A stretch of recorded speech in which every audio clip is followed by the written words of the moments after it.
তো বন্ধুরা শুভরাত্রি। তবে সবাই কেমন আছো? দেখো আমার আজকে ভালো লাগছে না রান্না করতে। দেখুন রান্না না যদি মন থেকে করা যায়, রান্নায় বেগুন পুড়ে গেছে।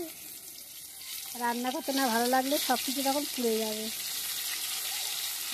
আমি এই যে বেগুনটা ভেজেছি, এই বেগুন ভাজা করার পরে আমি না ভর্তা বানাবো বেগুনের। লোকে পুড়িয়ে ভর্তা বানায়, তো আমি একটু ভেজে ভর্তা বানাবো, খেতে দুর্দান্ত লাগে।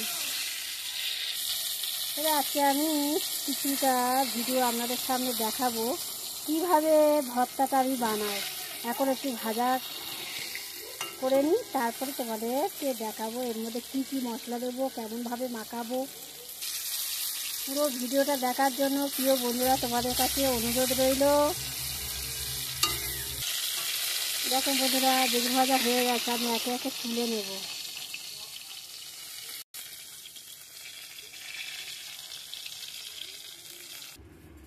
নুন দিলাম, তারপর 3টে শুকনো লঙ্কা। শরীরের দিক থেকে দেখতে গেলে কাঁচা লঙ্কা ভালো, আর স্বাদের দিক থেকে দেখতে গেলে শুকনো লঙ্কাই ভালো।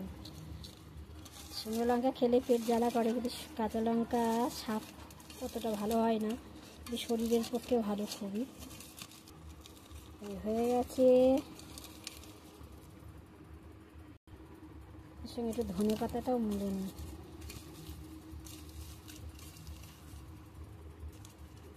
টাইম নেই, ভালোও লাগছে না, ওই জন্য টমেটো একটু পুড়িয়ে দিলে ভালো লাগে, বেশ টক টক ঝাল ঝাল টমেটোটা দিলে দারুণ লাগে।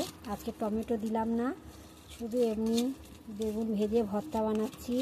এটা খেতে অসাধারণ লাগে গরম গরম ভাত দিয়ে। এবারে দেবো কাঁচা পেঁয়াজ। ওয়াও, এখন একটু দিলাম সর্ষের তেল, বেশি দিলাম না, কারণ এটা ছাকা তেলে ভেজেছি তো, বেশি দিলে আবার শরীরটা খারাপ হয়ে যেতে পারে, খুব গরম। এত গরম আমি মাখতেই পাচ্ছি না গো, খুব গরম।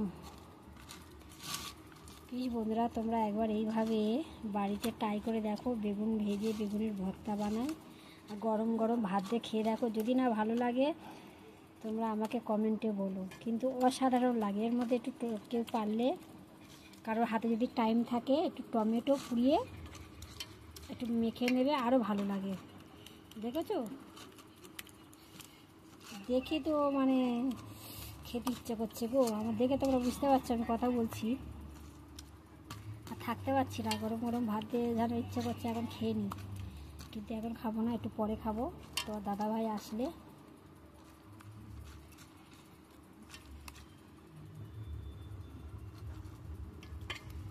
মাখা হয়ে গেছে, রেডি।